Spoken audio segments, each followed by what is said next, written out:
আসসালামু আলাইকুম, welcome to my page free time Mizan. প্রিয় দর্শক, দেখতে পাচ্ছেন আমরা এই যে ভাই সাপ ধরার জন্য নিয়ে আসলাম। তো আমাদের বিল্ডিংয়ের ভিতরে সাপ বাসা দিয়েছে। তো আমরা ভাইয়ের কাছে শুনবো সাপগুলো কিভাবে ধরবো।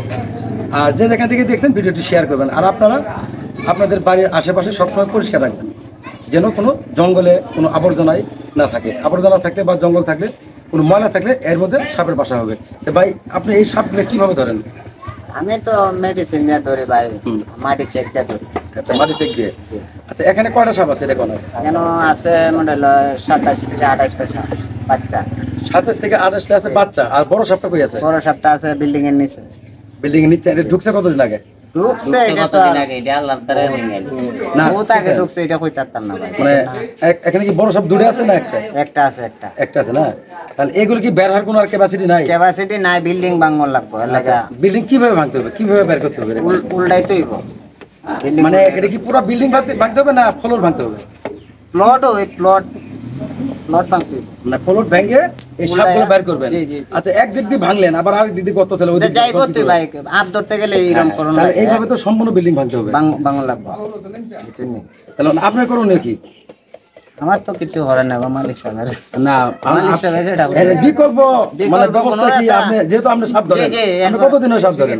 সাপ ধরে 15, 16, 17 বছর। মানে আপনি মেডিসিনের দ্বারা ধরেন না এমনি? মেডিসিনও দিয়ে এমনিও ধরি আমি, চোখ দেয়া। মানে মাটি চেক করে ধরি। মাটি চেক করে মানে ধরেন যে এই ধরার ক্যাপাসিটিটা কি কোনো মেডিসিনের দ্বারা না আপনি সাহস করে যে ধরেন? সাহস প্র্যাকটিস এই যে এটা হলো সব কিছু। আচ্ছা, এইগুলো এটা দিয়ে কি করেন? এটা যন্ত্র, এটা যন্ত্র না? এই যন্ত্রটা এটা দিয়ে ধরেন। আচ্ছা, এটা ধরছেন মানে এই যন্ত্র দিয়ে।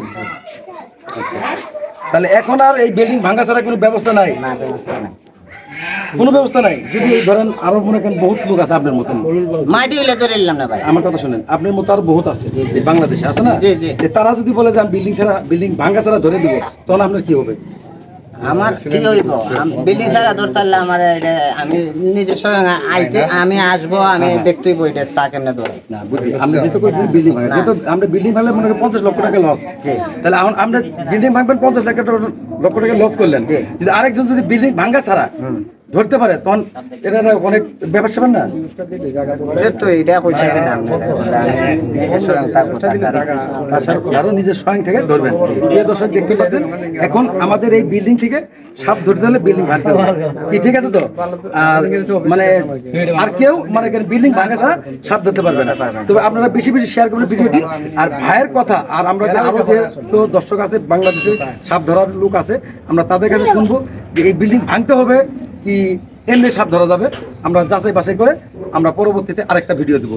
আর আপনারা বেশি বেশি করে শেয়ার করবেন এই ভিডিওটি সারা বাংলায় ছড়িয়ে পড়ে। নাম্বার দিয়ে দেন। হ্যাঁ, আপনার নাম্বারটা বলেন, আপনি বলে দেন। 01792880717।